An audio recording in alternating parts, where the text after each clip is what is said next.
Welcome everybody to the next Teacher to Teacher series. I'm Amy Darethek. I'm super excited to be here with you today and to begin some conversations around empowering leaders to think in a new way in this digital environment that we're moving into.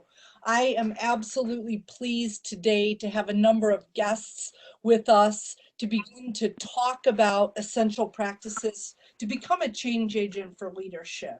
I was so pleased when I was on the phone with Dr. Adam Drummond talking about the work in his new book that came out and realized that his wife, Tiffany, is an administrator also.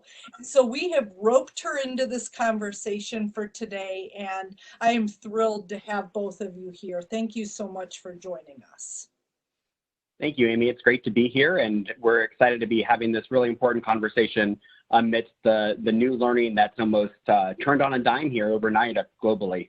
I've done a number of interviews recently that have allowed me to get some real insight into that. So for those of you that are watching, we came up with a number of different topics that we kind of wanted to address over the course of this session. And I think that you will find them relevant and begin to think about new ways of approaching your leadership.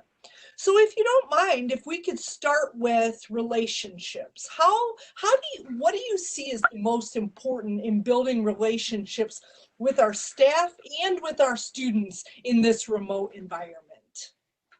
Yeah, so I think first and foremost, we have to recognize that the fundamental premise of how we've done school under one roof or in a building or even in a classroom has and will look different in a remote environment. And so the first thing that we have to be prepared to do as leaders is to really model how do we build those relationships and how do we ensure that our students are connecting with our teachers are connecting with one another, and I as a leader and connecting with all of those individuals, teachers, students, families.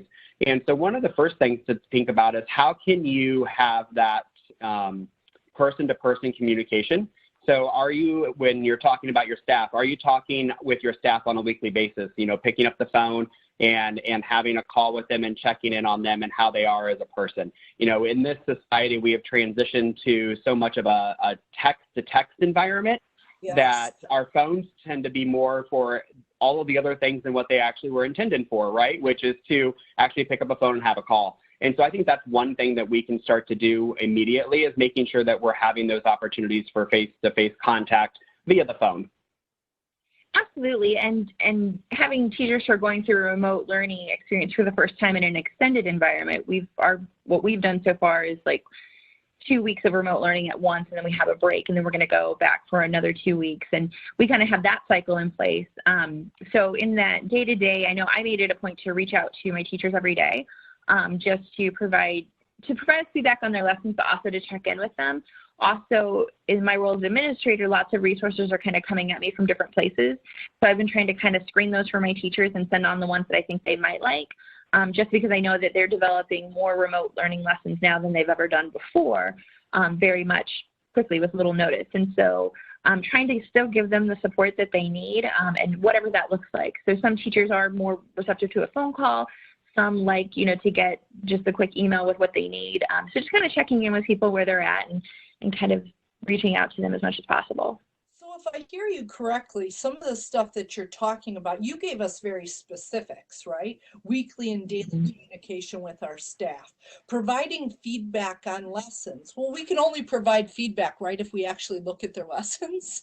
So right.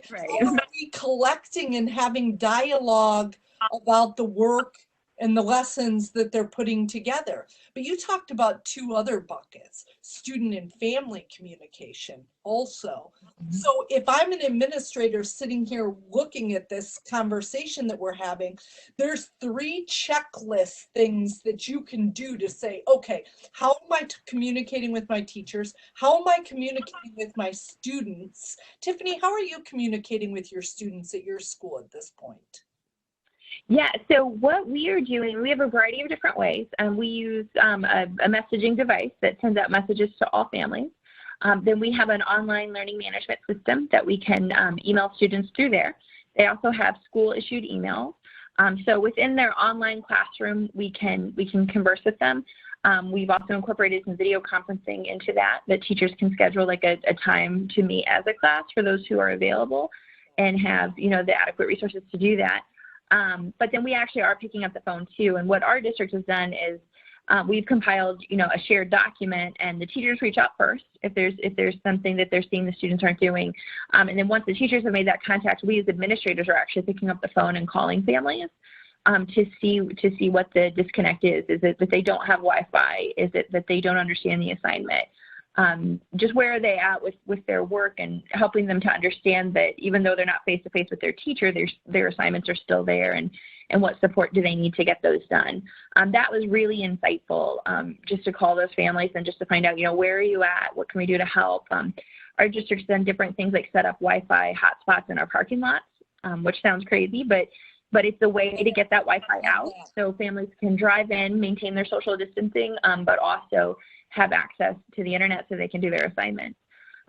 So things like that, you know, working with our local cable company and finding out, you know, deals there, working with our local United Way and other resources within our community to help families.